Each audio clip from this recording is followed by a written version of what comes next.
NVIDIA, is it a plus or a minus for tech at this point?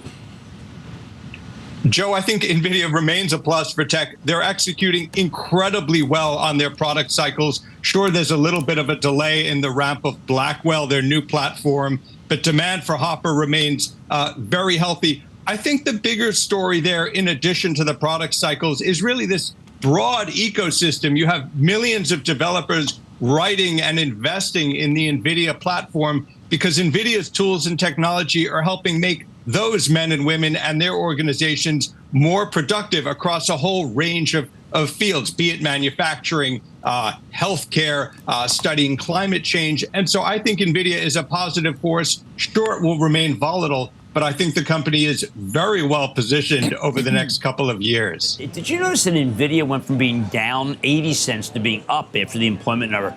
We're way too sensitive. Those do not correlate. Jensen Huang, if he saw what we're doing in the stock market, correlating interest rates with what they're up to, he would say, what do they have anything to do with each other? And the answer is that it's very interesting for people to construct these ideas in their head. Well, people have tried to argue that NVIDIA is a dynamic that leads to economic activity because of the size, because of the build out, because of the capex. Yeah. Look, I think that's a great theory because you look at the data center. There's so many companies involved with data center. I mean, that is a primary driver of Caterpillar's the data center.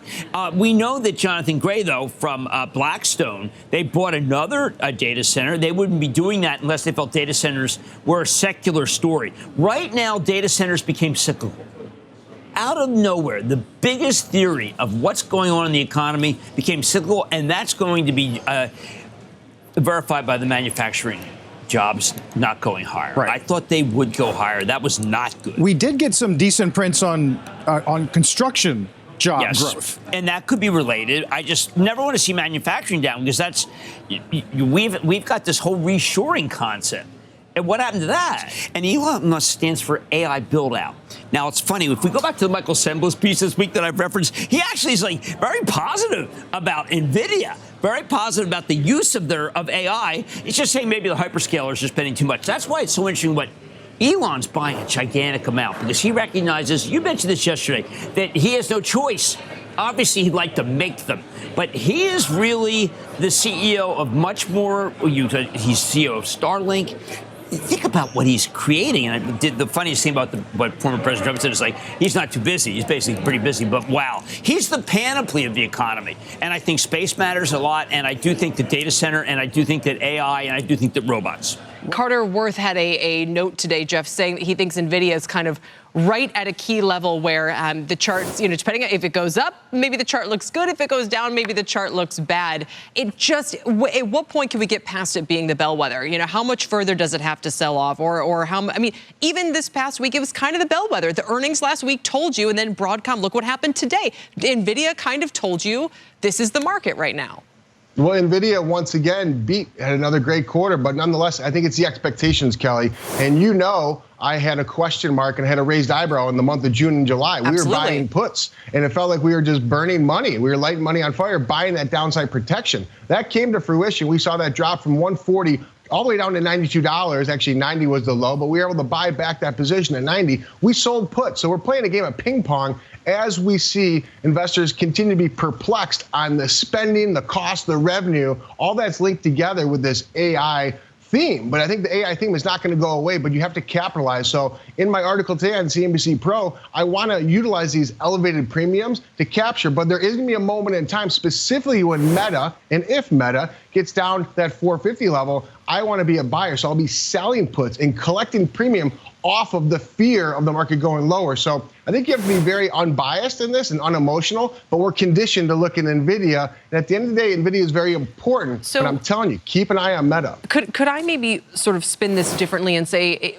another way of what you're talking about to describe, to put it, is to say, we're all going to be searching for the next group of leadership, or what kind of, if the NVIDIA, 2-year story or 18-month story going back to ChatGPT's creation is now kind of running out of steam or rotating, are we talking about Meta being the next horse to bet on? Could we go from an Apple-led market to an NVIDIA? Is Meta possibly going to become that kind of thing, or is this just, a more tactical move? I think you bring up a great point, and it is a more tactical move. So I'm looking at a very short-term view, and the lens I want to look through is for that leadership. And certainly NVIDIA has provided leadership for the last 24 months. But what I'm looking short-term is in the event Meta has the ability to crack, you're going to see more of a rotation, more of a trimming of exposure from institutions as well as retail. Therefore, I think tactically, you're seeing Meta have the ability to be that short term. You know, we're 12 days away from the Fed coming out. And at the end of the day, we know the Fed is going to be cutting, in essence, 100 basis points. And some people say it's immaterial if they cut 25 or 50. You already saw the CME Group FedWatch tool move today up about 25%. So we are seeing that it's going to be 25 bips, because if they do go 50 basis points, Kelly, that's going to spook the market, and that could be a real washout. And that's how you think Meta goes from 500 to 450, at which point it's more attractive. You wouldn't want it to own it here. You don't think the washout's done yet? I own the puts, and I'm happy to be owning the puts right now. So we're going to ride this a little bit longer into the weekend. Understood. Jeff, thanks as always for your time. We're having the worst week in about 18 months, and the tech sector itself is off more than 7 on the week. What's going on with that trade? I mean, tech, I think, revealed its hand last week because NVIDIA had a good number, but it fell. So when stocks fall on good news, you know it's either a crowded trade or something bad could be coming. And then, of course, they led the downside this week.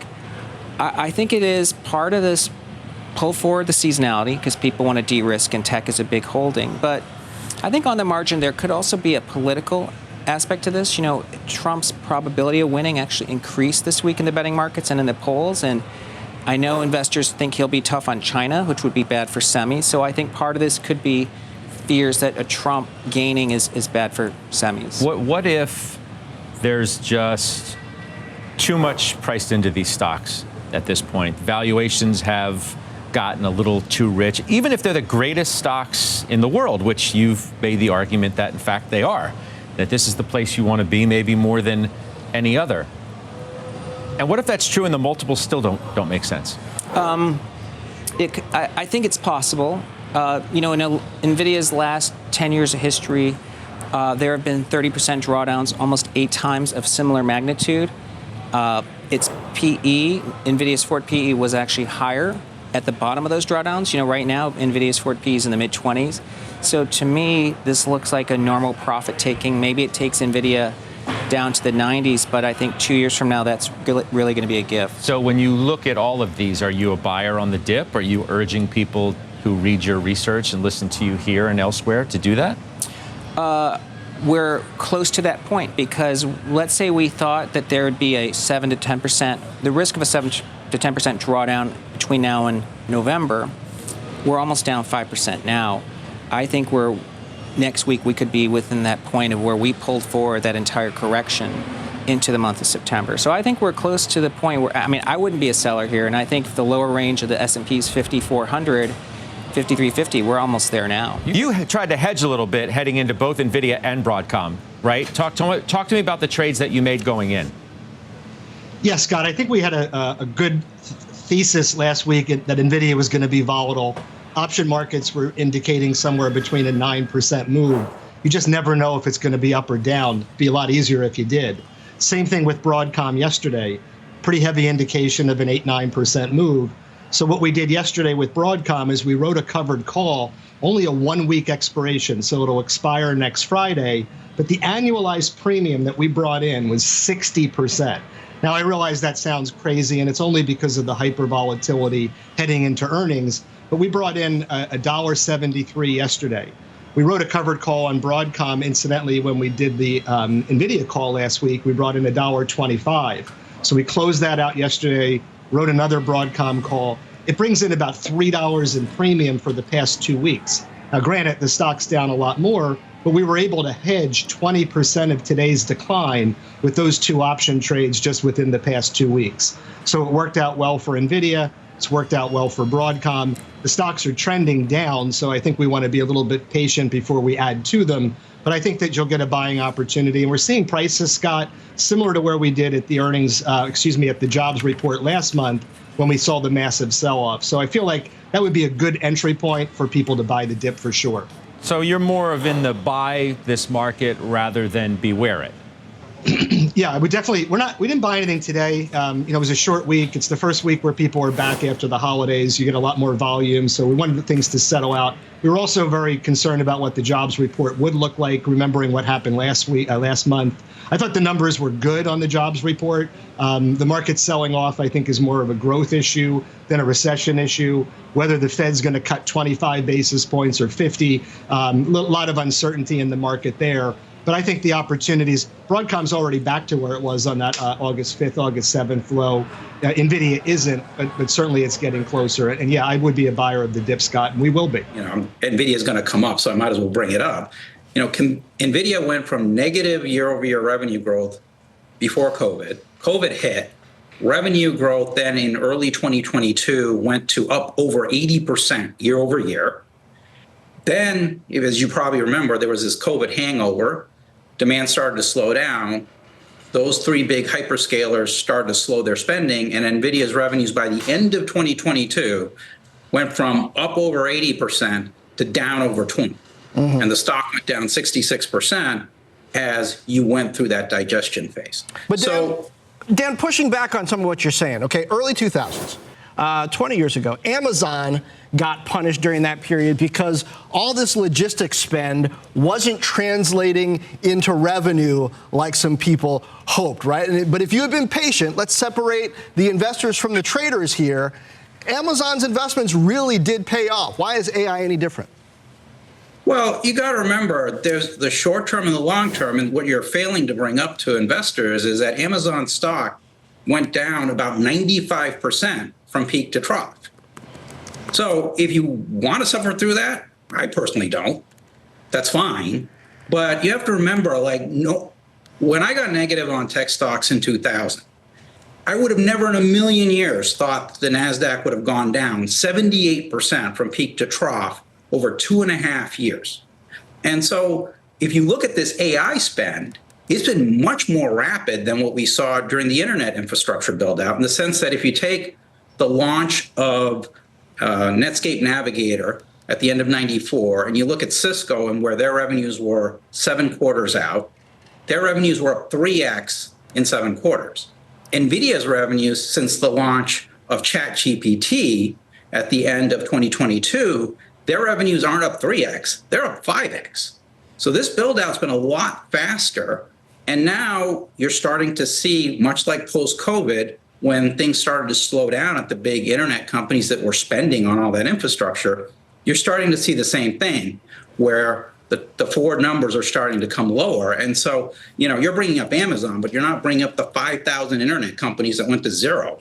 Also, during that period, it's not 5,000, sorry, 1,000 or so internet companies that went to zero during that meltdown. And there's been a ton of AI-related companies that have been formed by the VC community, and there's going to be an Amazon among them. Yeah. But there's also going to be a lot of train wreckage as well. Bearish. Let me tell you what is also bearish. NVIDIA has had 3 $1 trillion moves in the last 3 months. Okay, just think about that, right? So if you're coming out of NVIDIA and you're putting it back into these other things because you think there's going to be a rotation, well, that's not, I just think that's a recipe for disaster, in my opinion. So, welcome back to Fast Money. Today's sell-off hitting the chip makers hard, with the SMH Semiconductor ETF plunging 4% today, down 11% for the holiday shortened trading week. NVIDIA alone down nearly 14% in that time, its worst week in 2 years.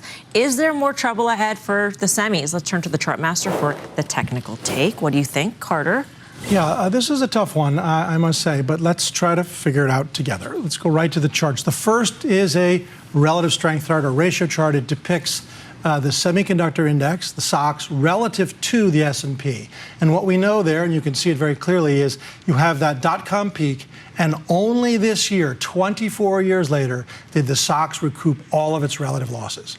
Only, however, to inch above that line and now pull back. That is the prospects of a big double top. Moving on. Look at the SMH, a well-defined uptrend. Another 3-4% from here would leave us right on that line to the penny. I think we're headed there. So that's not a whole lot, but that is lower. But let's look at the big one. Let's look at NVIDIA. 2 charts of NVIDIA. The first, well-defined trend lines. And you can see the arrows to the penny, to the penny, to the penny. We sold off to the penny to trend. today. Change the iteration. Let's put in the moving average, the smoothing mechanism. It's the exact same level you'll see here, and we stopped to the penny again. And so the question is, do you play for a tactical bounce? That's my hunch. Final chart, NVIDIA's relative performance to the SMH. And this is the really orderly thing. If you have to be in this space or you want to be in this space, I think NVIDIA is the play. Interesting. He is our smoothing mechanism. And by the way, I love how he's not selfish. Smooth. We do this stuff together. Yeah. Right, It's always, we're going to figure this out together. I feel part of it. So the technicals, they to the penny. I mean, like you nailed it. The one thing I would just say about the fundamentals, we've been talking a bit about this customer concentration. I think this is a theme that we're going to start hearing more and more. It was one of the reasons why Broadcom was down as much as it was, considering it was a good quarter. The guide was a little below expectations, and it becomes a game of expectations, right? So think about a Microsoft, and that one you and I were talking about, Carter. It looks like death. I mean, it looks like a textbook head and shoulders tops. It's massively underperformed the S&P and the NASDAQ so far. It's only up 7% of the year. But this company has an amazing opportunity looking out a year or two. Like the same conversation we're talking about Apple, under 1% of their, they have millions and millions of users, okay, are testing Copilot. All right, that's using OpenAI's technology right there. They're a huge seller of OpenAI. OpenAI pays them $3-4 billion a year. That's in credits versus the $13 billion investment they made, okay? So at some point, all this CapEx is going to slow. We're starting to see it already. So all these stocks are going to come down, but they're going to create a great opportunity to buy them for the real AI trade that's going to happen in 25, 26. But it's too soon. They pulled forward too much of that performance. That AI might be something totally different at that point. NVIDIA specifically, today it bounced around the round number, big fat number of 100. If you look at the 200-day moving average, it's 89.11. So if you're taking a risk now, you're pretty close there, right? You're within 10% of where that foundational price could be. But for me, I'm going to wait because I think if Dan's right and these things are going to all sell off. But for me, semiconductors worst month. I know seasonality, you poo-poo it. I'm not poo-pooing it because perception reality. I'm going to stay on the sidelines until I get a better entry. It wasn't just a poo-poo. It was like a smackdown. Smackdown. No, I didn't mean it like that. I didn't even know you said that, to be honest with you. I was just saying it's dumb. I didn't take it that way. I didn't take it that way. He doesn't listen to his That's worse. Really quick, I mean, what's interesting about NVIDIA is it hasn't been this cheap on a current earnings basis in probably 2 years. Also, there are so many people out there that say, I'm not going to have happen to me what I could have done in early 22 with NVIDIA. There are buyers for this stock out there now. All right, I hope you're all having a great weekend. I wanted to make sure you had access to the clips you just watched, and now I'm going to recap most of what I said in yesterday's video in case you missed it, because not much has changed since then. So yesterday was a rough day across the board. The SPY finished the day down nearly 1.7%, and tech got absolutely smashed yesterday, with the triple Qs closing the day down nearly 2.7%. I'm going to talk about NVIDIA and the rest of the market in just a moment, but first I want to talk about Tesla. Listen, I will be completely honest with you. Yesterday was brutal for Tesla. The stock closed the day down nearly 8.5%, wiping out most of the gains from the previous 2 days. Now I am still holding my position in TSLA, and I intend to follow through with exactly what I said in the video I posted on Monday. There are only two situations in which I sell this position. Either the robo-taxi event is delayed again, and if that happens, I will sell this position immediately on that news. Or I will hold this position until sometime in early October. And so, as long as the event is not delayed again, I intend to hold until early October. Yesterday was rough though, I'm not going to lie. As far as I'm aware, we didn't get any Tesla-specific news yesterday. So it appears that yesterday's price action was due to the rest of the market freaking out and mega cap tech as a whole trading lower. I still think we could see momentum in Tesla return at some point between now and October 10th. The biggest risk to this swing trade is if the event is canceled again. And the second greatest risk to this trade is the rest of the market. And yesterday, the rest of the market was panicking. I'll talk about that more in a moment, but first let's look at NVIDIA's chart. So NVIDIA closed yesterday down about 4%. Last week, I told you we were trading below the 50 MA on the daily time frame, and I was looking for NVIDIA to trade lower and retest the support trend line that stretches back to January of this year. Then on Tuesday of this week, NVIDIA broke below the trend line. And I've been telling you that I'm looking for NVIDIA to gradually trade lower toward $90 per share. I've been saying this a lot this week, and I'm still looking for this to happen at some point in the days ahead. Of course, I don't know what the future holds, and I could be wrong. That being said, I'm looking for NVIDIA to retest historic support around $90 per share at some point in the coming days. I'm not saying this will happen immediately. It could be a number of days before this happens, and we could have some green days along the way. Ultimately, though, if NVIDIA reaches $90 per share or even dips lower into the 80s, then I think that would be a fantastic long-term buying opportunity in NVIDIA. NVIDIA's earnings were fine, and the market freaked out because NVIDIA's growth rate appears to be slowing. NVIDIA's growth rate did technically slow this quarter, but it's all because of the delay in Blackwell. Blackwell is delayed by about 3 months. Blackwell is supposed to ship in Q4, and NVIDIA expects roughly $3 billion from Blackwell in the first quarter that it ships. At NVIDIA's recent earnings report, the street was expecting Q3 guidance of $31.77 billion, and NVIDIA guided for $32.5 billion. If Blackwell had not been delayed by 3 months, then NVIDIA would have guided Q3 revenue higher by $3 billion. And therefore, the overall trend of NVIDIA's growth rate acceleration would have remained intact. It all comes down to the delay in Blackwell. This is important because it means we could potentially see NVIDIA's growth rate reaccelerate at some point in the future once Blackwell is shipping in volume. With this in mind, and considering that demand for NVIDIA's products is still enormous, I think $90 per share or even lower would be a great long-term buying opportunity in NVIDIA. Now let's talk about why the market traded lower yesterday, because there are multiple reasons. So yesterday morning, we got a very important jobs report. I told you in Thursday's video that if the report was much worse than expected or much better than expected, then that would be bad for markets in the short term. The ideal scenario for this jobs report would have been for the report to come in line with expectations. The unemployment rate came in line with expectations, but non-farm payrolls did not. They came in at 142,000, over 10% lower than consensus estimates. On top of this, the Japanese yen moved higher yesterday. As I mentioned back in August after the carry trade unwind situation, if we see the Japanese yen trade higher, there will be a problem of concern for U.S. markets. If the yen moves higher, then that puts pressure on firms who have borrowed money from the Bank of Japan and invested that money into U.S. stocks. So those were two important factors yesterday: a less than ideal jobs report and a rising yen. And of course, on top of that, we also have concerns about the upcoming election and the next FOMC meeting on September 18th. Rate futures traders could not make up their minds yesterday as they kept flip-flopping between betting on a 25 basis point cut and a 50 basis point cut at the Fed's September meeting. So all of these factors combined with a rising volatility index weighed down on the market yesterday. Looking ahead to next week, we have an Apple event on Monday, a presidential debate on Tuesday, CPI on Wednesday, and then we get initial jobless claims and PPI on Thursday. So a lot is happening next week. Really quick, let me summarize what I've said in this video. I'm still in the Tesla swing trade, and I think there is more upside ahead as long as the robotaxi event is not delayed again, and as long as the market can simply remain calm. As for NVIDIA, I'm looking for the stock to trade lower toward historic support around $90 per share, but this may take multiple days, and we may have some green days along the way. And as for the overall market, traders are struggling to make up their minds as they grapple with Fed rate cuts, the upcoming election, the rise in the Japanese yen, less than ideal economic data, etc. And next week, we have some important events: the Apple event on Monday and the presidential debate on Tuesday. And then we get more important economic data on Wednesday and Thursday. So that's what I'm seeing in the markets as of right now. With all of that being said, I hope you all have a great day. Remember to stay calm in the days ahead and do not make any irrational decisions. And with that, I'm curious to hear your thoughts in the comments below. Please leave a like on this video so more people will see it. And while you're down there, please consider subscribing. It's free, and you can always change your mind. Thanks for watching, and hopefully I'll see you in the next video.